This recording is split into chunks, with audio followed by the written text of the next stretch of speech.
Welcome to the Ashraf Garda Show. I particularly enjoy picking the brains of thought leaders in South Africa, from the African continent, from around the world on range of issues, because they always get me thinking, and hopefully they should get you thinking as well. Well, my guest today is Pali Lehohla, and he has a range of thoughts, and therefore he's my thought leader. So Pali, appreciate your time, and thanks for joining me. Oh, no, thanks a lot, Ashraf. Yes, thanks for having me here. Well, I've conferred on you this responsibility of thought leader. So perhaps let's start with a quick 1 minute bio of who you are and what you do. Well, I mean, I'm retired from civil service. I'm now 3 years, almost 3 years out of that space. But I still become the former statistician general, probably because I was there for 17 years as the statistician general.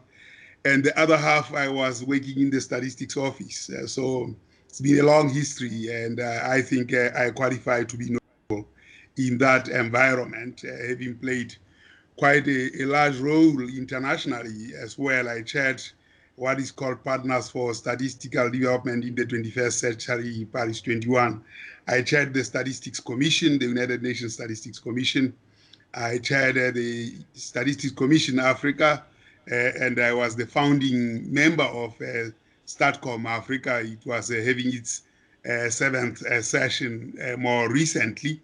In fact, it just ended its session 3 days ago.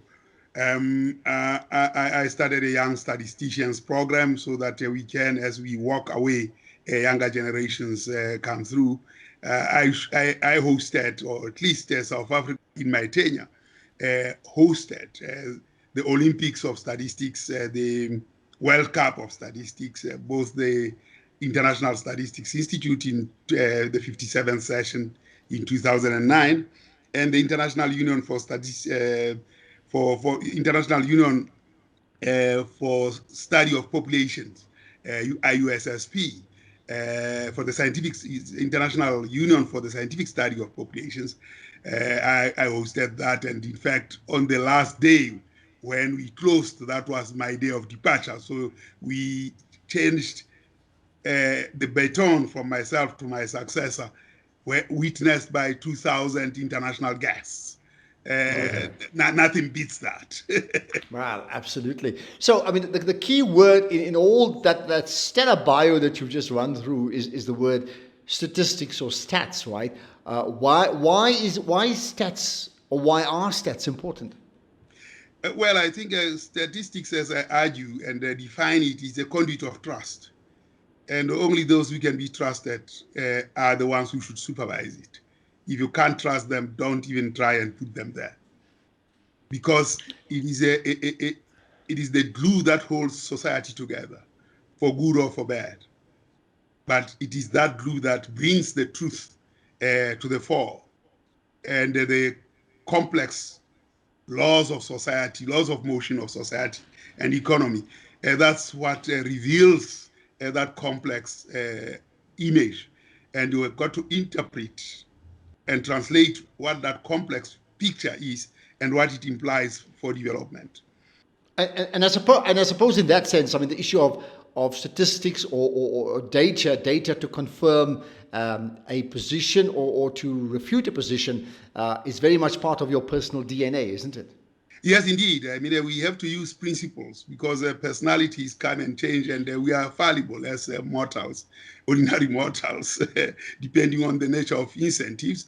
Of course, as I said, it's a conduit of trust, and only those who can be trusted can be entrusted with it, despite the fact that we are fallible. So we are governed by 10 fundamental principles, and principle 4 is the most strong in that you have to tell off those who are abusing statistics. At times you don't abuse it deliberately.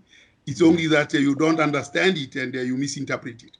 And that is very much the case with politicians who will rattle about statistics without actually understanding what it means. Although politicians themselves have a lot of insight and a lot of power, They use that insight. And at times when they have misunderstood statistics, they want to, push that insight through. I mean, you always take, for instance, a politician is not driven by statistical facts as such. A businessman will want to see the statistical facts and say, show me where my business can prosper on the basis of the facts. The politician says, I know that community, I know it's poor, and that's where I want to play. So facts are more secondary to a politician. They anchor themselves in a particular space even before they inspect. And then having anchored themselves there, then they push that position and ask statistics to help them. So they are like a drunkard who uses the lamppost for support instead of using it to shed light. Business people look at where they can make business and money, and then they invest. But it doesn't mean once they are there, they don't get vested interests. Vested interests prevail in both ways. It's just that the starting point is quite different between business and politics. And it is for statistics to bring these communities together and do what is always right. So these 10 fundamental principles are very, very crucial to guide the chief statisticians of the country and practitioners towards galvanizing society towards this. And principle 4, which gives the statistician, the chief statistician, the power and the practice to actually rebuke those who abuse the numbers. Well, I'll tell you what, you've said so much, and the image certainly sticks with me right now. The drunkard using, or politicians are like drunkards using the lamppost for support instead of using that to shed light. I will certainly take that and share that with other people as well. Right. So, having said that, I've asked you as our thought leader today to pick up five issues, thought leadership issues that you wish to raise. So which other 5 you want to talk about? Well, the first one is really outsourcing and what it has spawned. And the second one is ESCOM and it being broken up into some 3 units or components, and the limping SAA. And I want to talk about those because they are very interesting in our current. I mean, what about education? And where did we lose it? How did we lose the plot? And of course, the district development model is current in our eyes, and one wants to say, can the district development model actually work? What makes it different from the earlier ones? And of course, the 5th is the recovery plan. Is it a recovery plan or is it just a bunch of words? Okay, five really important issues. I'm going to allow you, therefore, to pick up on each one of them, and hopefully viewers on YouTube and listeners on podcasts will find this most enlightening and the basis maybe for further debate amongst their own peers and their own groups as well, right? So the first one, outsourcing. What does it mean? What's your take? You see, the business of outsourcing came in just around the time South Africa got independent. And it was popular amongst business schools. And South Africa, of course, took those who were senior managers to Harvard. And that was where the hub of actually talking this business outsourcing. It was in vogue. The question that one has to ask, and I was one of the people who went to Harvard in 2002, to the business school, and I had to confront this outsourcing. In particular, because I was typically against it, against any outsourcing. Of course, it is based on competitive advantage and functional specialization, that your main core business is this and it's not that. Now, when you look at what South Africa was suffering, the civil service was going to be necessarily the biggest employer. Now, in that environment, we mimicked the private sector as well. where we outsourced sweeping, we outsourced security, we outsourced all kinds of things that were not necessarily core business. And I thought that we abrogated our responsibility and delegated it somewhere else, when actually we should have said our responsibility and our core business are to these people that do the menial jobs, not to send them to, so when we see this tender processes and out, it started there, and it removed the necessary care from the civil service and left those who need that care the most, which are the cleaners, the security guards, and all those kinds of menial, the drivers, which need the attention of the CEO. I found that very disparaging. So let me understand this. I mean, so typically, let's say in the city of Johannesburg, where I live, the city or the municipality would have a series of things they do. Their core business should be to serve people like myself and to provide service to us. But one of the aspects would be, say, cleaning up of refuse, right? And you saying that they should not do what they're doing now, which is outsource that, because that presents a problem. Explain why would that be a problem when in fact it may not be their core business? It's a problem because the challenges that face South Africa require that the chief civil servant, which is the mayor of the Gauteng or what, his task is to actually know the business and that environment particularly looks at the people who actually clean. So the city, if it had employed so many cleaners, it should have retained them, not outsourced them.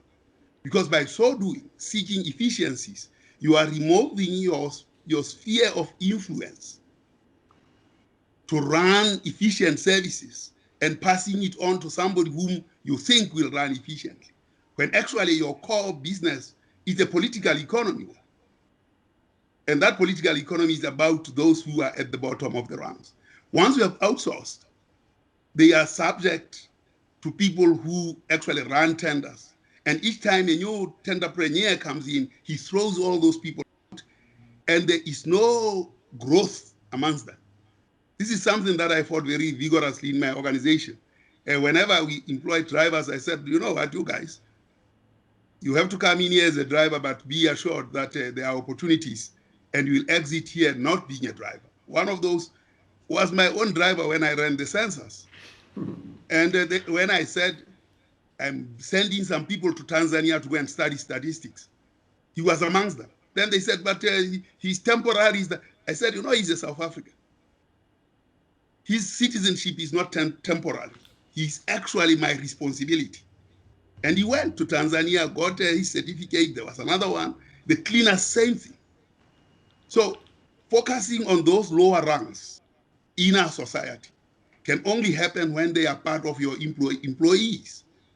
If they are outside, you cannot grow them. They get circulated out and when you bring other new ones in. And so you don't build. You continuously in a whirlpool of damage. So let me understand this then. If you're saying that one of the problems around outsourcing is the issue of tenderpreneurship, and that creates a lot of fat built into markups, etc. And that is the one problem. And the other one is that, let's say, the mayor then loses touch with his citizenry because he has no direct line of report with, say, the refuse cleaner. He's got to speak through a company, right? I understand that part. What then is the upside? Meaning, why would municipalities, why would governments, why would big companies, in fact, go the outsourcing route? What for them would be their motivation? Their motivation was to remove those parts, so they argue, that do not add value to them, and that are not their functional specialization. It's quite understood that in an environment where you talk about competitive advantage and functional specialization, you can do that. But it doesn't require outsourcing.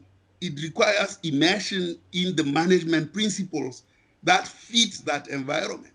And if you looked at the environment and the challenge of South Africa, was poverty, and particularly poverty of those who are at the lowest rungs of society. By separating them, you remove the ability to understand the nature of challenges that you have to face. And one of the things that happened, one guy wanted I was running the census of 96. So these people came and said, no, we can actually recruit staff for you. I said, what? That is my essential business. The human resources is my essential business. I'm not outsourcing it. I don't want anybody between myself and the enumerators. And he thinks you will go and negotiate salaries with them, and you come back and say, that's my problem. I want that problem in my head, in front of me at all times, 24 hours. I'm not outsourcing that at all. It's so interesting as you talk. I mean, I'm thinking about a typical football club, and in South Africa, Pitso Mosimane from Mamelodi Sundowns, and you come from Pretoria. I don't know where their loyalties lie, but he's now gone to Al Ahly in Egypt, having a stellar reputation in South Africa. But of course, Rassie Erasmus, the captain of the Springbok rugby team, and in October now, as we celebrated, is in fact 1 year now since the Springboks have won the 2019 Rugby World Cup. I'm thinking in both cases, right? I cannot imagine them outsourcing the recruitment of players into their team, because you've just amplified the point so well that the human capital is absolutely core to what they do, whether they're playing rugby, whether they're running a business, whether they're running a census as you've done. The core is still human beings, and outsourcing, one of the problems with outsourcing would be that is left to other people to do, which clearly the soccer and the rugby coach will never do. Absolutely. I mean, it is exactly the cleaners and the security guards and everything. When you outsource it, you disempower the institution to actually advance its mandate. So I'm very much against outsourcing myself. And of course, the universities now have started bringing the employees back into the university and attend to those parents and their children. So by outsourcing, you kill the organic connection with those that have to be connected. Okay. Last thing on outsourcing. You disagree, but you're not the man in power. You're not the politician. You're not the president of the country. How do we fix it? Well, I think the universities have started doing so. The students rose and spoke on behalf of the outsourced people. I think it has started, and therefore we'll always insource. And the solution to insourcing is that then you start training your human resources to be effective people. And part and parcel of human resources is the training part, which I dedicated my entire time to, from the drivers, for the cleaners and everything. Of course, finally, when we moved to the new building, the PPP had an outsourced environment. I said, I don't know this person who comes and cleans my office every morning. The other one is a different one. I don't know their circumstances. I can't understand them. And of course, from time to time, you find those problems come to you as the head of the office, because the person who cleans for you will tell you what the problems are. Then when you try to solve them, you've got to go through that bureaucracy and say, no, we are not connected. And it's a serious problem. Well, serious problem, point well made. Let's talk about another serious problem in South Africa, the issue of Eskom and SAA. You have a take on that, tell me. I'll start with the SAA. I really think that we have a serious problem of decision making. I don't know how long this SAA thing has been there, as long as I can remember, from Andrews, the person who came here first. And then it is an ongoing problem up to this day. It's not getting to an end. And the number of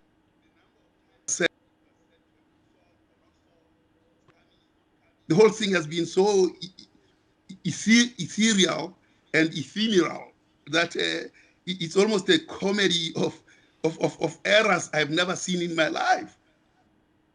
Now we are the Minister of Finance is confronted with whether he will provide the 10 billion rands to rescue SAA. I don't know how many times this thing has been had to be rescued. I don't understand what value it adds except the flag that the country has. So what would you do? So I mean, how do you describe the state of SAA right now, and what would you do about it? You see, the problem with our SOEs, we are painting them with the same brush. The SAA occupies a completely different position to the position that ESCOM holds. All of them affected by state capture and almost at the level of destruction. But when you rebuild them, you actually have to pick those that are crucial. And SAA, for me, I would actually say it can be privatized. The tail, the flag can be rented for whatever amount of money, 100 million a year, as a subsidy to that. You don't need to run SAA as government and be perpetually in its rescue, unless it's run like Ethiopian Airlines, which actually is a well-run airline. It's subsidized by government, but it's managed and everything is incorruptible. I mean, if you look at what Haile Selassie did for his country, Ethiopia, he made major strategic decisions. The first was to offer space and land for building the United Nations Economic Commission for Africa, the United Nations. He offered the African Union. For his country then, he said, well, I will build Ethiopian Airlines. Whether there's famine or what, Ethiopian Airlines will fly there. It then pushed the Ethiopians to look up in the sky and all of them to aspire to be pilots, to be engineers, to be all those kinds of things. Ethiopian Airlines, whether there was Mengistu or who else, it became the flag carrier of Ethiopia. It's so deeply rooted in the Ethiopians that it is an airline that cannot collapse. And people who are there know how to run an airline and how to protect it. These are qualities that we'll need in South Africa, but we don't have them. I mean, it's similar to the situation in Singapore, where the Prime Minister Lim Kim said, if you are going on strike, I'll close this airline and I'll rebuild it, and it will be without you. Now, as you've given the example of Ethiopia and, of course, South Africa and Singapore, I have to say, Pali, that I think back to your initial point about outsourcing. If, for example, South Africa SAA is privatized, isn't it a classic outsourcing by South Africa's government? Shouldn't it, for all the reasons you've already mentioned, shouldn't SAA stay within government influence and not be outsourced because it is the national carrier? I think looking at who it serves, it serves a very small fraction. I have miles there, and I'm a platinum life on SAA, but certainly I wouldn't lose sleep to lose those privileges that I accumulated over years. Of course, they were paid for by government anyway. I really would lose sleep for losing those if SAA were privatized. I mean, it's like a government wanting to manufacture cars. It can't. Those kinds of things are best served in a private sector environment. So SAA, like a taxi industry, requires to be there where it is. Now, as you've been speaking about the Ethiopian example and Singapore, I have to reflect on what you said earlier on about the need for countries and organizations to not outsource, but to keep what is core within, because human capital is linked to that. Now, isn't the same case that can be made to not outsource SAA, because SAA is South Africa's property, it's a national carrier, and privatizing it would in fact be a form of outsourcing? Well, I think there is a distinct difference there. How many people fly? Only a few bureaucrats and a few business people. So if you were to think about how it addresses poverty in South Africa, it doesn't. What we want it to address, we want it to address brand South Africa, people to be proud when they see SAA. So what we can have is for it to fly the flag so that people know that's SAA. I must say it's a very powerful brand, but privatized, I think it can do better than now when it is actually perpetually taking out of the state. I'm not arguing that it is mismanaged. It is not mismanaged. It is mismanaged, and compared to other airlines, probably it would have done better. But even under those circumstances, I would still advocate that keep it in the private hands and let it do its business, but let it carry the flag, because that's a very strong brand. Okay, your take on Eskom. You have strong words about that. Eskom, I mean, it's been a victim of mismanagement. And I think the problem is being misdiagnosed. And I think the answer, therefore, is wrong. You see, Eskom is an engineering work, and it's an economics work, Eskom itself. That is energy, it's engineering and economics. When you start trying to understand how the money flows, which is accountancy, and then engineering and economics, because you want to see how the money works, then you are killing its DNA. You kill its fundamental DNA as an engineering, complex engineering economics complex. And we know that electricity doesn't get stored, it's a flow. Although now we are thinking of batteries and storage, but that is going to take time to get to that point. And if you try to break this into three things like generation and distribution into three, and then we have three boards. Where does the writer sit in terms of these three boards? What power does he have over the three boards? If the one board says no, what happens to the next board? Separating this complex, which is integrated as an economic and engineering challenge, is the wrong thing. And when you do so because you say it's being mismanaged and you want to understand how the money flows and who spends what, is the wrong thing. Eskom never had that problem. It was destroyed by intervention by politics. And now the solution to it is the wrong solution. So help me understand this. You're saying politics and perhaps political interference and expediency and therefore corruption in fact destroyed Eskom, but the solution of splitting it three ways that's not the solution. The solution then would be what? The solution is to retain Eskom as one, under one board, because it's a complex economics and engineering function. You can't break those. They are indivisible. When you start doing that because you are driven by accounting principles, then you are getting it wrong. It can't be. You can't separate the engine. It has its own logic, and it needs engineers and economists who understand that. Those are the people that should manage it. And you break it, and then you have three boards, three bureaucracies, on top of other three management bureaucracies, and you expect it to be efficient. It will not. It's like it's a complex production system. And I think it's unwise, and I can say it's a very unwise move. But of course, it's been executed, and we'll see what happens. It's going to be very problematic, especially now when you add renewables in there, and the renewables have to be under this Eskom thing, as determined a number of years ago when Eskom, 100 years ago, when Eskom was established.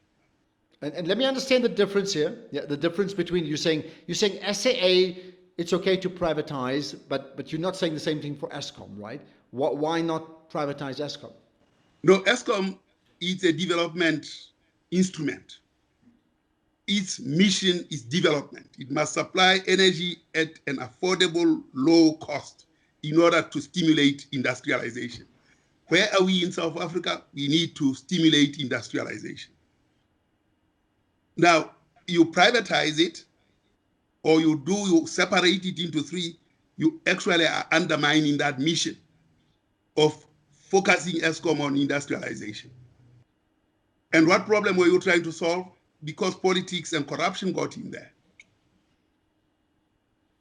Remove corruption and remove politics from Eskom, then Eskom will be restored to its original self. And it can adapt to renewables, it can adapt to nuclear, it can adapt to all these things, because the economics and the engineering of it are integrated. Those are the integral parts of ESCOM. From generation to distribution is a complex engineering economics process that if you separate, then you are creating inefficiencies in the machinery to try and solve a problem of accountancy. Okay. And an accountancy problem that has risen out of the politics and corruption that went in there. Okay, from outsourcing to issues of state-owned enterprises like ESCOM and SAA, you also have overtaken another important function, which is education. What's your thoughts on that? Yes, I think, as I said, that the question of state-owned enterprises, one has to really study them carefully and see which ones have to be kept in the state and which ones have to be left to private sector. So ESCOM is one, Denel is another, and then of course you have to ramp up the management, which now moves into the question of capacity. The capacity must be technical. It's not just goodwill and commitment politically, which of course is very good. I mean, if you look at South Africa, despite the absence of capacity in the ANC when it took over government, it had people who had good intentions. I mean, the first administration, they had good intentions. There could be faults in terms of just capacity, but the sheer focus was good enough to take South Africa in the direction that it needed to move. Obviously, the 10 years of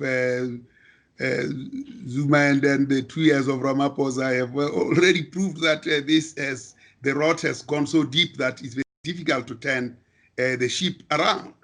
And that deterioration probably started just before Polokwane.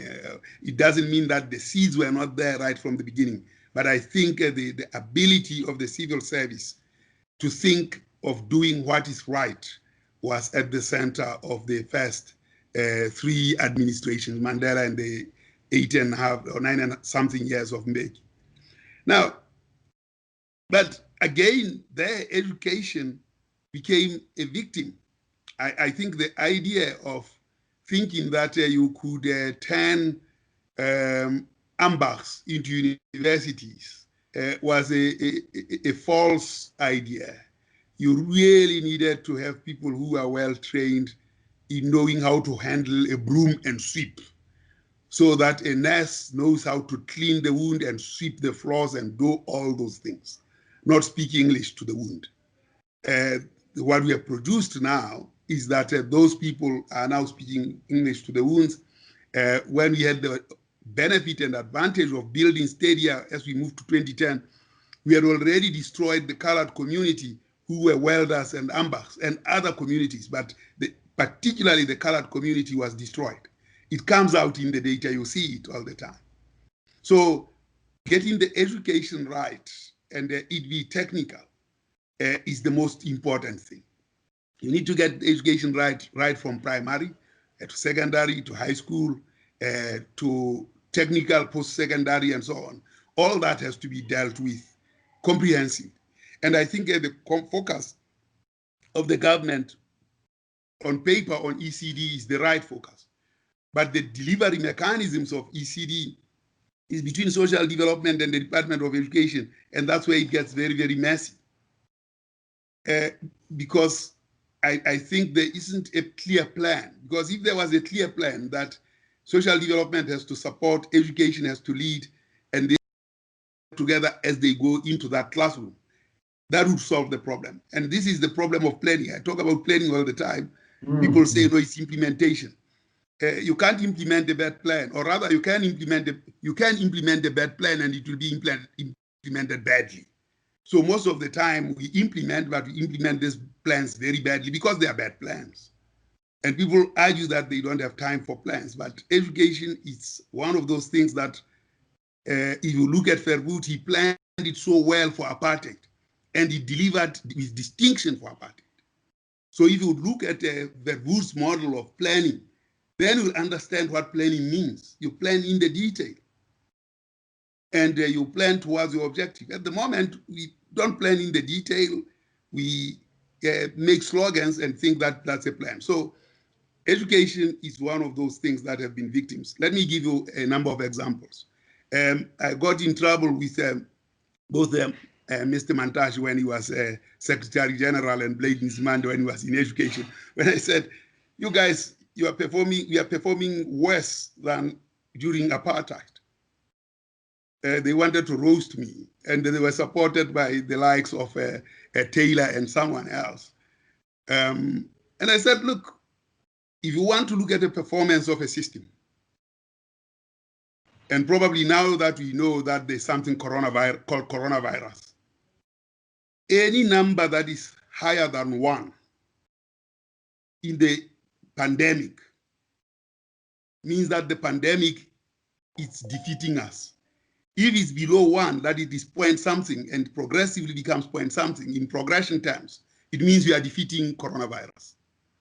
Now, the inverse of those numbers are true in education. When the number becomes more than 1, we would know that we are actually beating and improving our education system. Those numbers are higher for Indians and whites. They are lower, they are below 1 for blacks and colors. Yet in the 80s and the 70s, for blacks and colors, particularly blacks, those numbers were similar to those of whites. Now, come liberation, those numbers have dropped, and they have dropped because we don't finance students when they go to university. That's the one part. And then the churches were in the UN were funding all the students, although they were fewer, they were able to progress through university very fast in 4 years or 3 years. Now they spend 7 years and 8 years.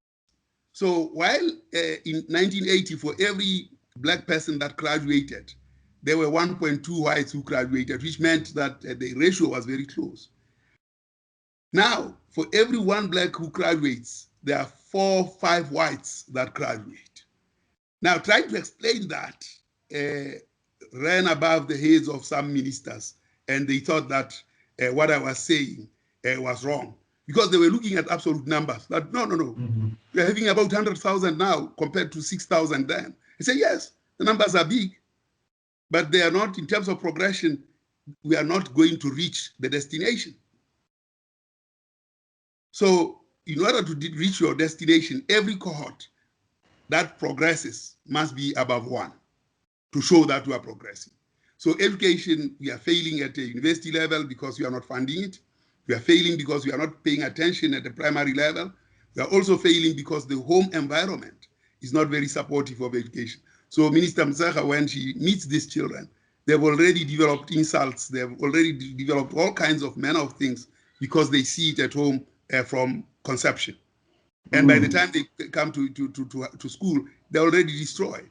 So, and then in the education environment, we have a very toxic environment. Although I must say, while we had many strikes of SATU and so on then, I think Minister Mzekha dealt with those strikes. We don't see many strikes by teachers. But the toxicity of the home environment is very prevalent.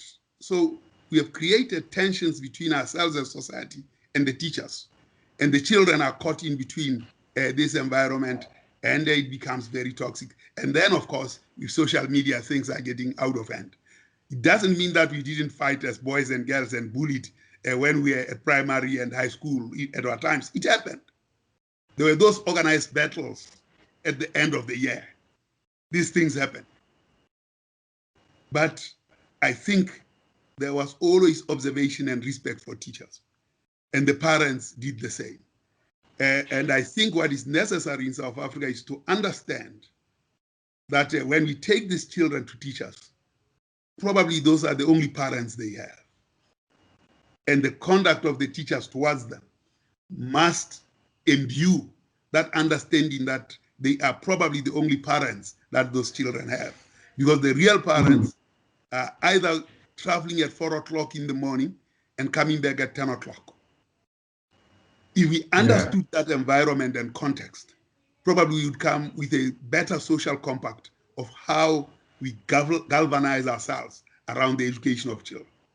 But we have not put time to deal with that. All right. So the president approaches you. It says, Pali Lehohla, you've had a position as the statistician general. You know numbers. Our education numbers tell us it's not working. We want you to provide a blueprint, or would you use planning to fix it? How would you fix it, considering that you're suggesting we've lost the plot? There are three interventions that have to be made. There's one that has to be made at the level of family.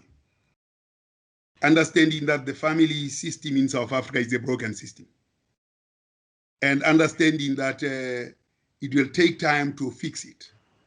But because socialization occurs in educational institutions, those people must understand their responsibility.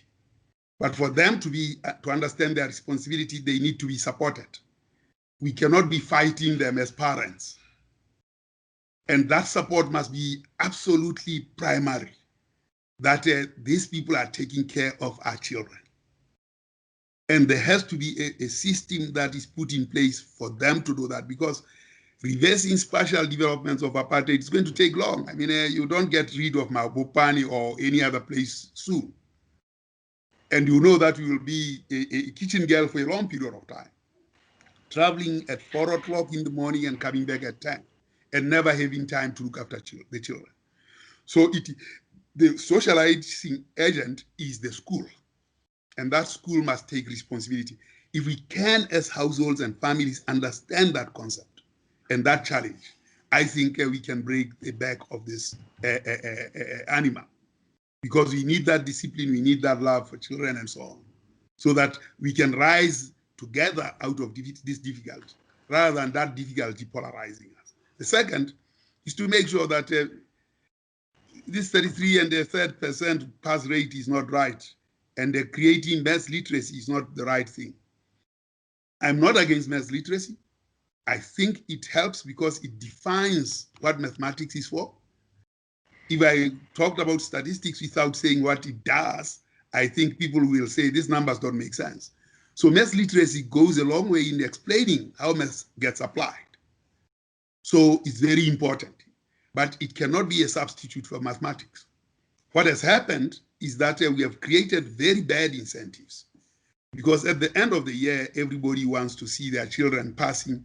The school wants to see more children passing. The parents want the children to pass. The president wants that. The minister wants that. Everybody wants that. So children, even those who could even do mathematics, get pushed out of mathematics to go and do math literacy in order to make it easier for them to pass.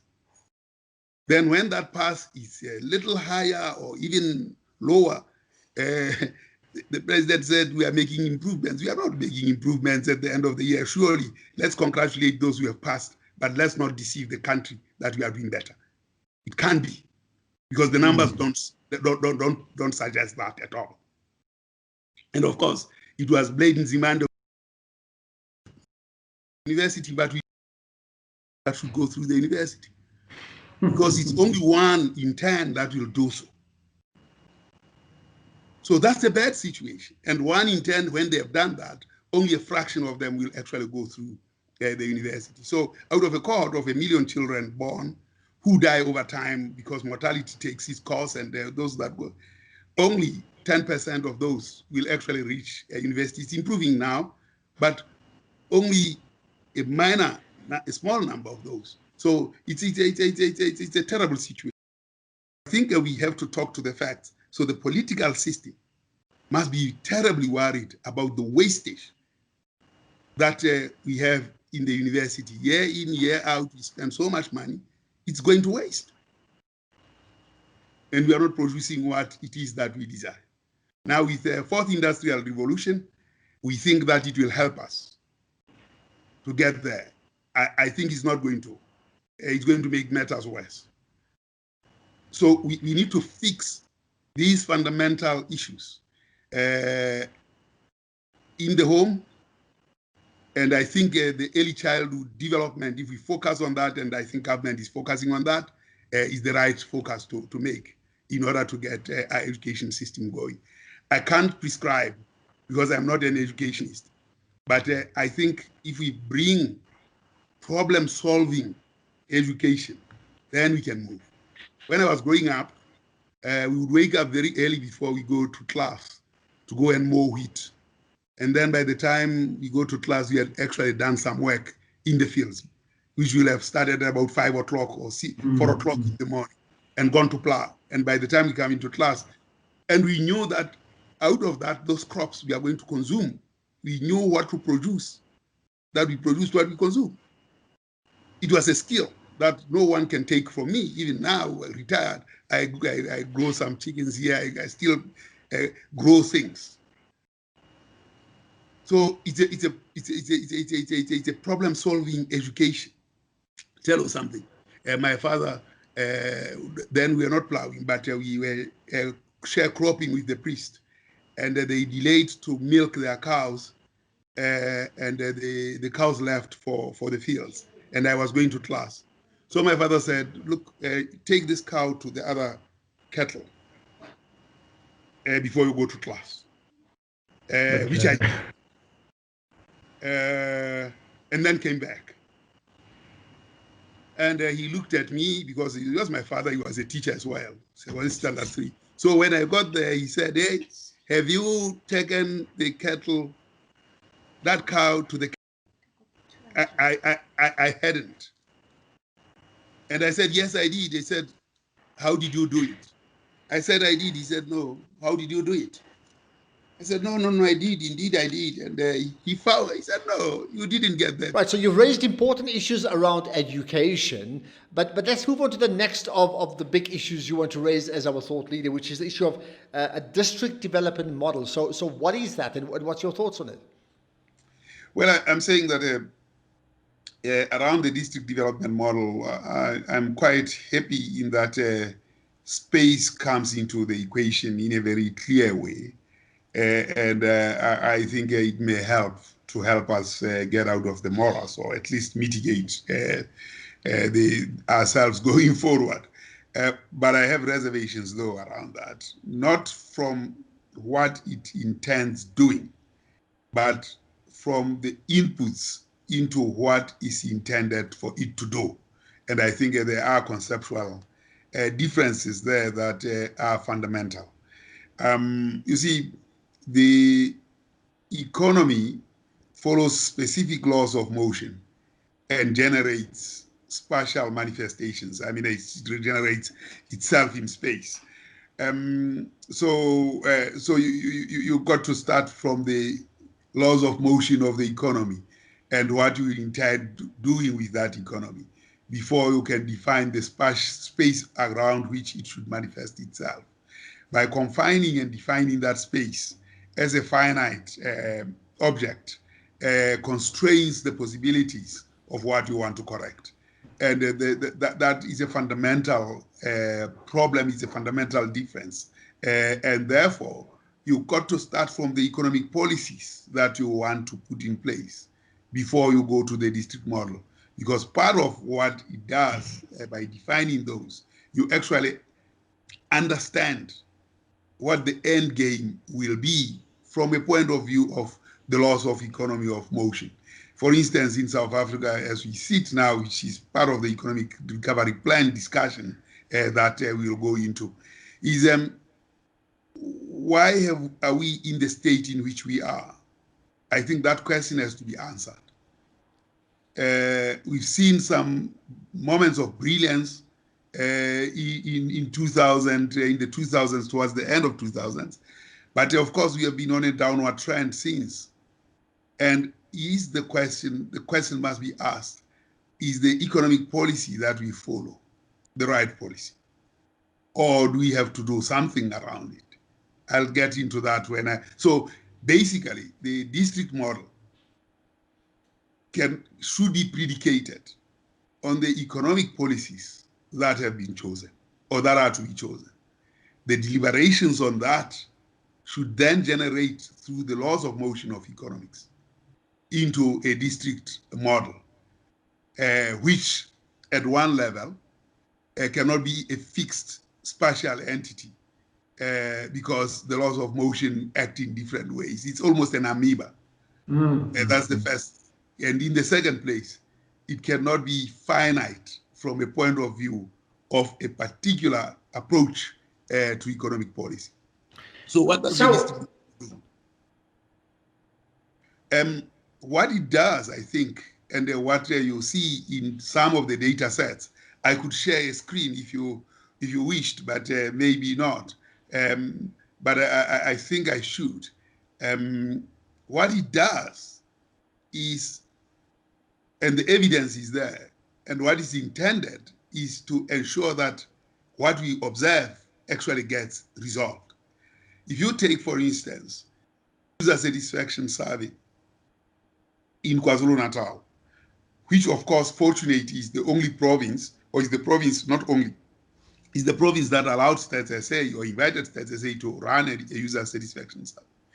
And you look at the levels of satisfaction on different variables and the degree of dispersion across those variables from water, sanitation, electricity, and housing. The dispersion tells you that there is no concept of human settlements. You can't be talking about human settlements, given the big dispersion between how society is satisfied with these services. And it is so because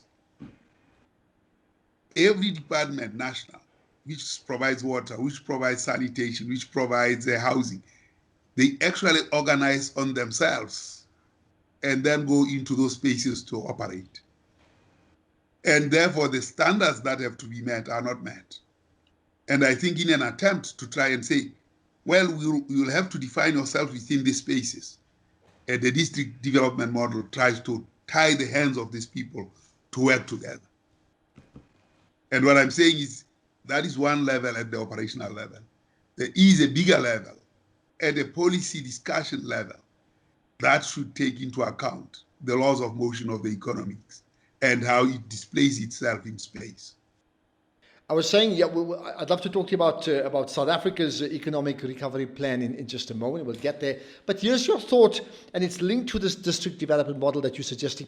I'm just planning to tweet today as I talk to you and saying that most municipalities or town councils or cities in South Africa are facing major infrastructure collapse. And I'm premising that on the basis that I believe that the not just cadre appointments, but party political, ideological appointments are the root cause of this, because their decisions are premised on trying to satisfy party needs. Now, I understand it's complicated, but what is your thoughts to what I'm suggesting, that perhaps the days of party politics being all powerful has got to be reduced and replaced by the rise of genuinely independent public representatives who best serve people at ward or national level, but their only interest is serving that 5 square kilometer group of people and nobody else. No, it can't be, because if they do, then they are not connected through the laws of motion of economics. It would be wrong to do that. You need to have people who are connected, because the laws of motion of economics talk to connectivity from the national, province, municipality, and district. While the interests of the individuals are important in those spaces, but they cannot supersede those of the whole. For instance, what do you do with a place which is so well endowed with minerals, such as the Bafokeng area and that whole belt?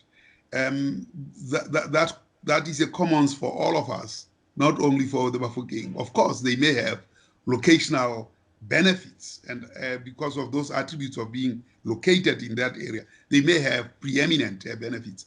But it cannot be that then the focus of the local government will be that space itself alone. For instance, I'll give you an example. In 1996, when I was preparing for the census, the people there in the Bafokeng asked me to come and count the citizens of Pukeng. I said, well, I'll count everyone, because they were worried about people who were coming from everywhere else, who were migrating to that area. Correctly so, probably, if you look at the tragic events of Marikana. But whether they were worried in that extent of how labor and capital work, it's a different matter. I think they were looking at how do these people almost look like they are invading our space. Yet that was the labor that is working there. So in terms of really looking at how the municipalities work, we have to be guided by the Constitution. Otherwise, if we don't, then our own affairs like the Orania will emerge. I think that's fair enough, and I take that point. But what I am saying, so I think your point about connectedness and interconnectivity, I think is critical, because there has to be that, right?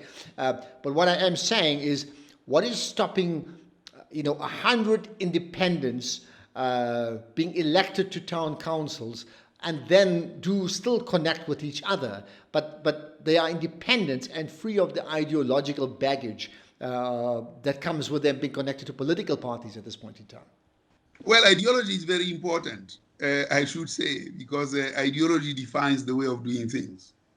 But wrong ideology, or rather contaminated ideology, as is seen at the moment, is not the right thing. And I think that's what we must distinguish, because the ideology that we must follow is one that says, how do people benefit from, in a sustainable way, from the resources that they have, irrespective of where they are in South Africa. You are correct that being held hostage by a political party is the wrong thing, because a lot of things have gone wrong because people were hamstrung by the politics of the party. And if you were to ask me what the ideology was, I think in the general framework of framing ideology, it's not very clear what the ideology was. It was just a mixed masala of things. Opportunism was the dominant thing that was holding the party to making those decisions and to letting us to the rut that we find ourselves in today. And maybe therefore, the call for a diminished, and this is what I'm saying, a diminished role of the influence of party politics, because it is proven, and the USA is already very topical right now as well, that it's certainly not this silver bullet that will solve problems. In fact, historically, it's proven that it causes bigger problems than solves problems. Well, I think if you would take the case of China, which we are not, and you look at the level of development that China has achieved over a period of time, it's remarkable. So is Korea and so on. So there is an ideology undergirding that. But you know what they do is they are corrupt. They kill them. They shoot them and kill them. So I'm not saying that, but they are very clear around what your role is there in that space. It's clearly defined, it's meritocracy, and it's defined in terms of the deliverables that are appreciated by everyone. It is growing from below and achieving, and that meritocracy works in that country from below up to the top. But where everybody parachutes without merit and all that into the hierarchy of the party, that's what is wrong. So what I'm saying is this, that it is not party politics that are wrong. It is the structure and the definition of what the party wishes to achieve that is wrong. And if that is structured wrongly, it will not yield the right results. I also agree that it shouldn't be difficult for individuals of goodwill to enter the fray of politics and do the right things, so that they are not beholden by party line. I think rather than talk ideology, I think we should say party line, because the party line is what is followed most of the time, and I think that's the wrong thing. If it is ideology, and the ideology is consistent with the Constitution, which is eradicating poverty, inequality, and unemployment, that is the right ideology. But a party line that doesn't say anything significant is the wrong thing. Okay. And the party line is where the problem arises. So maybe there's a challenge for reform there. Yeah. Okay. Let's move on to South Africa's economic recovery plan. We know that the country has battled, just dipped into recession. In fact, before COVID-19, extended its devastating influence on the entire world. So maybe more so for South Africa. President Ramaphosa then has set out an economic recovery plan fairly recently. You, I know, have strong views on it. So tell me about it. You want me to share a screen to talk through those? Well, I'm not too sure whether you can try if it works. Otherwise, just talk through it. Yeah. I'm sure we could, but while I try and share my screen, I must say that yes, I have serious misgivings about the economic recovery plan.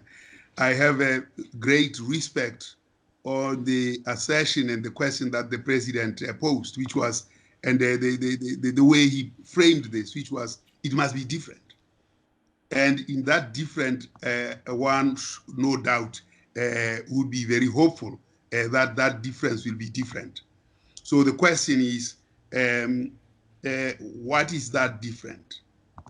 I don't think it will be right for us to say to the president, show us what is different. It is for us to define that which is different. And I don't think we have helped him to define what is different. Okay, I think for the purpose of what we're going to do, it's probably better if you don't pull out the slides because part of it is for YouTube, but others is for podcasts, which is audio only. So it's going to get confusing rather. But you are at liberty. You are at liberty to, I think, read off the slides and just share that information with us. It's probably going to work better visually. So go ahead. Yeah. Yes, the president inaugurated the scenarios that the implemented scenarios in 2018 June, and that were inaugurated fortunately and significantly in the presence of two other presidents of South Africa, namely Thabo Mbeki and Kgalema Motlanthe, which I thought was a great thing that happened. I still believe it was. And one thing that he said, which was very significant, was, you guys, you have these three scenarios. Don't you think there is a worst case scenario that may happen? And that was 2018. And indeed, as it happens, in 2020, we are caught by Corona, which really throws us into a deeper, it might be a black swan, but a deeper crisis, which is a worst case kind of scenario. Perhaps the president knew something. It was very surprising.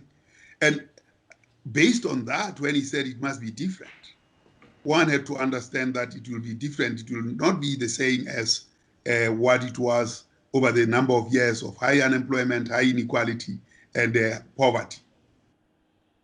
Yet, when he stood up in Parliament and started saying what it was, absolutely not different. In fact, worse. What were the markers? First, the growth rate, which is 3%. 3%, obviously, anybody knows will never take South Africa anywhere. What were the numbers? 800,000 in 3 years, which means it's 250,000 jobs a year. And those jobs are job opportunities, not real jobs as we understand sustainable and decent jobs. Those two immediately hollow your thinking around what the difference should be. So it can be that that made different. It didn't. It is not going to. And then, of course, 2 weeks later, the budget was articulated, which really doesn't give any confidence. In fact, the 3% growth that is looked at is basically base effects. That 3% growth is base effects. And then the following years will be 1.6 and 1.2% growth. Those levels of growth are not going to take South Africa anywhere. Now, the question I think that people are asking themselves who are in policy is one of what they can do and not what they should do. And I think this is where we have the malaise, that we are saying this is all we can do and not what we should do. I mean, just think about the 350 rands, not money at all. It's chicken feed that people are getting. And then that will be stopped in January. When things will be worse, why did you provide it in the first place? So the questions that we are asking are not the right questions. And therefore, the policies that we evolve and bring about are not the policies that can take South Africa anywhere. Because when you stop that 350 rands because you don't have the money, what do you do with those people? 2.2 million people have lost jobs. So the economic recovery plan, it's not a recovery plan. It's really a move to this Gwara scenario. I've said that there were this scenario.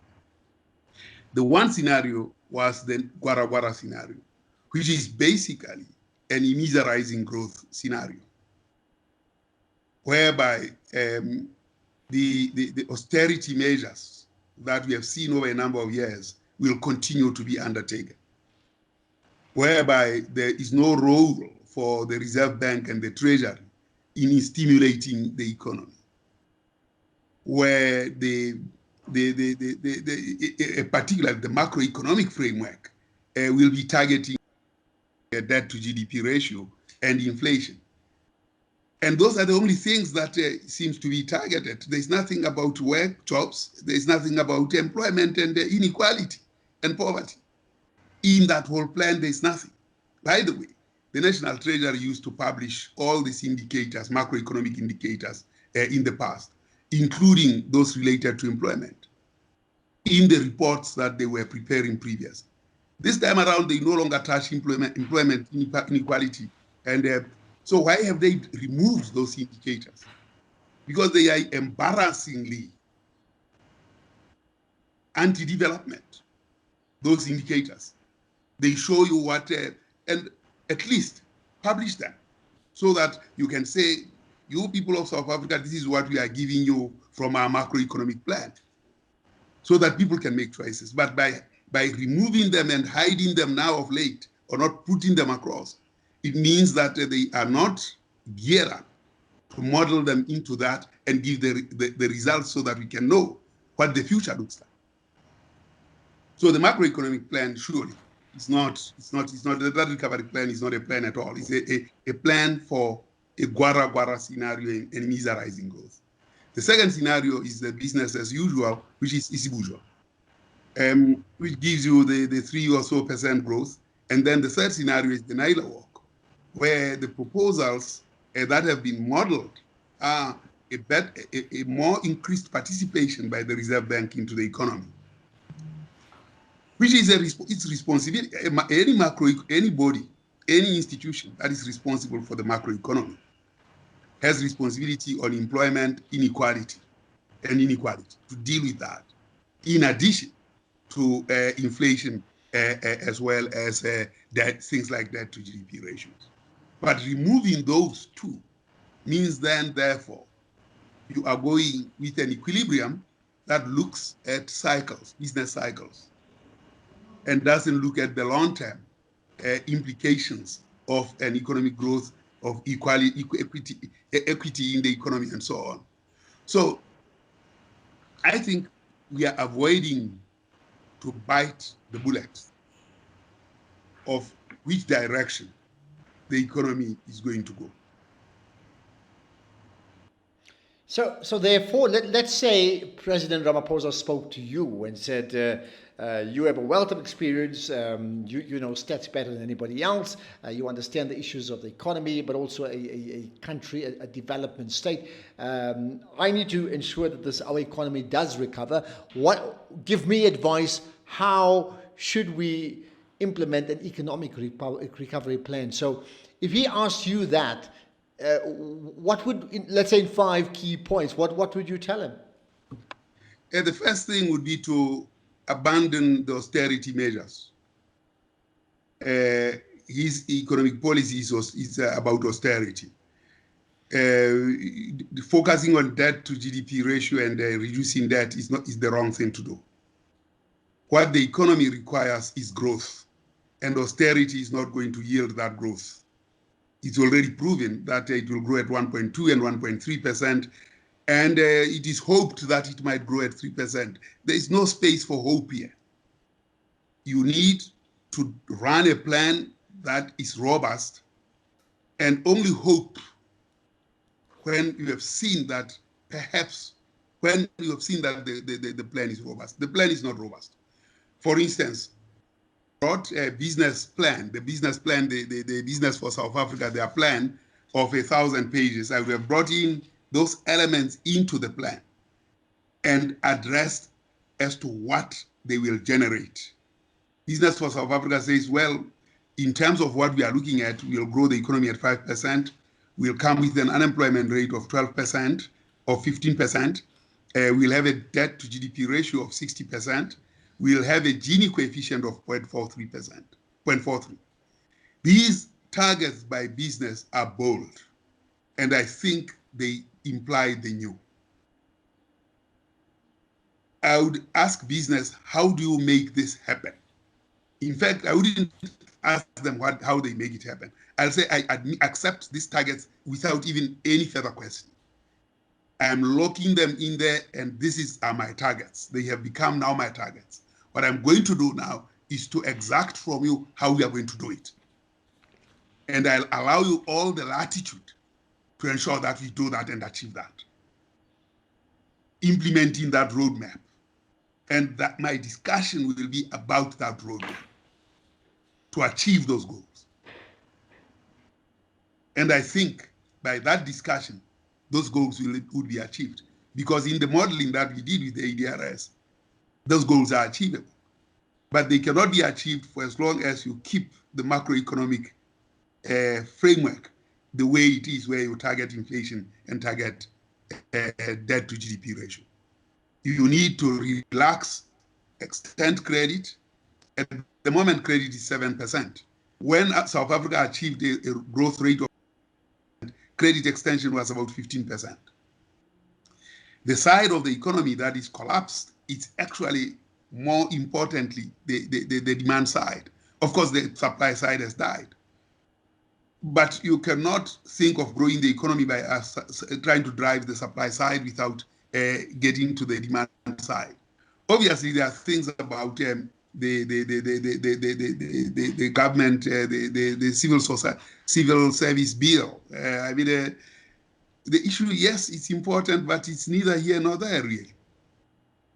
You cannot say now we are not going to increase your salary so that you can do this, or at the heart of it, the government is saying the civil service is not very productive. You do not then keep them there in offices when they are not productive and pay them less. No, that's not a solution, because that seems to be a solution. You've got to make people productive. And what you pay them and whether you increase their salaries or not, it's a different matter. But if you keep an unproductive civil service and say we'll pay you less because you are killing us with debt, you are never going to solve the problem. Even when you try to solve the problem with every other partner coming to the party, it's not going to yield results. So the issue is we are not tackling the right things. We are not prioritizing the right things. In the middle of it all, you rescue SAA with 10.5 billion. What signals are you sending? You are not actually isolating the right institutions like Eskom, those that count. SAA, you can probably privatize, whatever you want to do with it, you can do. And then rent the tail, the flag carrying part of it. Because SAA is a good brand, and the way it carries the flag would be dignified. But not for 10.5 billion, not for that amount of money of rescue package all the time. No, you can pay a nominal fee to them and say, we'll pay for you carrying the flag. But Eskom has to be on your books, Denel has to be on your books, and all those have to be continue to be state-owned enterprises. So this would be my advice to the president would be debt to GDP ratio is a ratio, by the way. It cannot be resolved by austerity. It is resolved by growth. If business says we can grow the economy at 5%, then let's grow the economy by 5%, do those things that grow because those will solve the debt to GDP ratio. Because the growth as a denominator, or the GDP as a denominator, will grow faster than the numerator. Don't be hamstrung by inflation, because if people had a choice between inflation and employment, I'm sure they would choose employment. And then deal with the inflation over time, because by doing so, yes, prices might be driven, but South Africa is not suffering from price increases, from constraints that, and the inflation or rate of interest increase, more investments will come in, and those investments will finally flatten the inflation, will impact on the inflation, and it will get lower. Well, I'm telling you, there's so much that's come out that is so complex, right? But the key part is you've got government on the one hand, and you've got business. I mean, and that's the point you brought up. And of course, we have a country in recession, and very much a development state, right?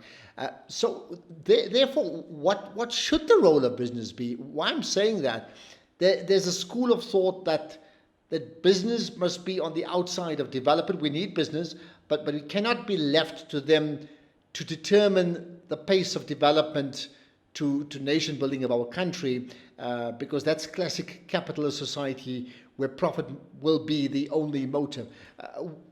Help us understand that relationship: business, government, capitalist, socialist, and whichever other system comes in between that. A shared economy is another buzzword one talks about. Well, I think we exist in a situation now that if you look at the countries like the US, for instance, the baby boomers are going to hand over to the millennials $70 trillion of wealth. And these millennials are not really in the habit of, they are in the sense thinking about how can we be a more humane society. So the old-fashioned school of capitalists that drove the US throughout its history up to the 90s and the 2000s, that group of people are dying now. They are replaced by a younger generation that is a lot more sharing in their outlook. That is also happening in all millennials as they start sharing information across the world. They realize that inequality and bad manners anywhere is bad manners everywhere. And that is not good for the future. In South Africa, I think we are still trapped. Despite owning the name Ubuntu, we are still trapped in a situation where capital is white and Ubuntu is black. And to the extent that that happens, we have a situation that is completely irreconcilable, but should be reconciled. It cannot reconcile on its own. It needs to be reconciled through evidence, through capitalized. But now, in the act of trying to socialize capital, it fomented something that we can't even understand to this day. And I think as we see these revelations of capital and government, relationship between capital and government, that has actually destroyed the country. I think out of it, there are major lessons. And these lessons may correspond with the experiences of the Americas, where people are actually saying, enough, we have seen enough of this capitalist system. It's not going to take us anywhere. We actually have to think differently around what is sustainable. And what is sustainable, it means sustainable people, livelihoods, sustainable environment, people, prosperity, and planet are at the center of this. Okay, give me one country that that has got that right in terms of the system that you're encouraging? If you think about the Scandinavian countries, all of them are in that kind of space. And in terms of the effects of this thing, COVID, they are not as badly affected. The US, the richest country in the world, purchasing power parity-wise, they have 40,000 per capita, compared to China with 4,000 per capita. Yet they experienced 190 times more deaths than the number of deaths that occurred in China, which is an eighth of its GDP per capita. If you take, for instance, Vietnam, it excelled in terms of dealing with a coronavirus. Inequality is very low in Vietnam. If you take Germany, you look at the way they actually run the economy. They actually look at what is the economy for? Say the economy is for ensuring that citizens of Germany live a good standard of living, and they enjoy near full employment, and its youth see the future. Come to South Africa, can the youth of South Africa see the future? They can't. Not when 3/4 of them, not when 3/4 of the unemployed are the youth, and increasing their share in absolute terms and in proportionate terms of employment is decreasing and diminishing. They can't see the future. And their educational outcomes are getting worse. So here's the thought then.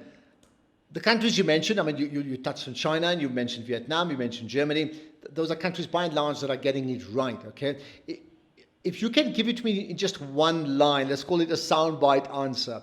If there's just one reason why those countries, and the Scandinavians, of course, are getting it right, that reason would be what? The reason is that right from their onset, their economic policy outlook is different. Not a market-driven economy. It's an economy that is a lot more socialist in outlook, that the benefits of growth accrue to citizens. They are social democrats by and large. They are not driven by the markets. In South Africa, all the time people say the markets will punish us. And we know that the markets are very flimsy, and they do what they want to do anytime. If you were to play the stock exchange, they bet you when you go down, they bet you when you go up. There is no morality in their actions.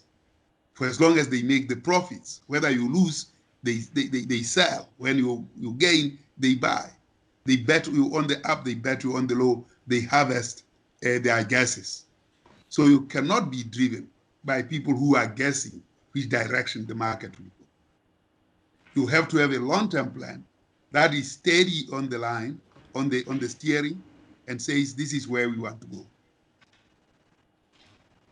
Now, to be managed by those who don't give a damn whether you are going up or you are going down, and they're betting against you all the time, which are the so-called markets, then you are betting the wrong thing.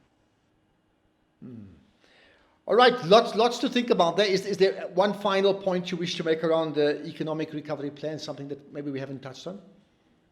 I think we've touched on all the points of the economic recovery plan. I see us going the Gwara Gwara scenario, which is the immiserizing growth. And it's there in the speech of the president, it's there in the budget of the Minister of Economy. There are now civil society movements that are saying, let's go and petition Parliament from approving this approach. And I think those are choices that have to be made. If South Africa accepts what the president has said and accept what the Minister of Finance has said, let us not get surprised when we go through an immiserizing growth, an immiserizing economy, immiserizing everything. If we agree to that, that's fine. We must accept the fate. But if we don't agree to that, then we have to actually talk a different economic policy. I'm going to think half the people watching or listening are going to try and look up the meaning of the word immiserizing. So perhaps sum that up for us, and then we'll wrap up. Well, I mean, it's getting you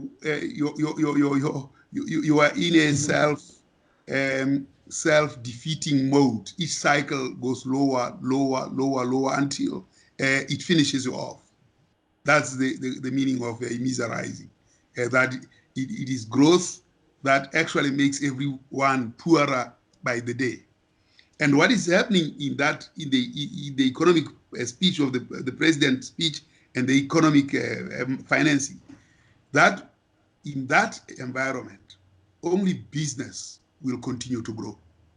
It will grow at 3% real rates and 8% nominal rates. Everybody else will be going south. Sure. So Okay.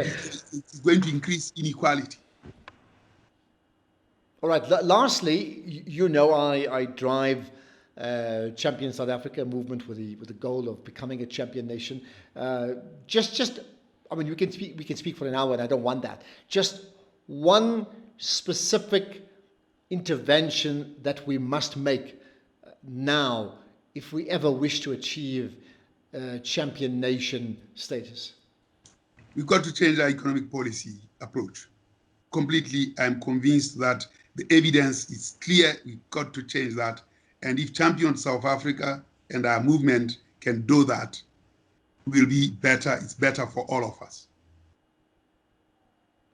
Okay. That's where we're going to leave it, because I think lots to reflect on that last statement. Pali Lehohla, appreciate your time. Thank you for giving off and sharing your wisdom. Well, thank you very much. By the way, what I've been sharing with the JSE is exactly these economic policy changes that have to take place.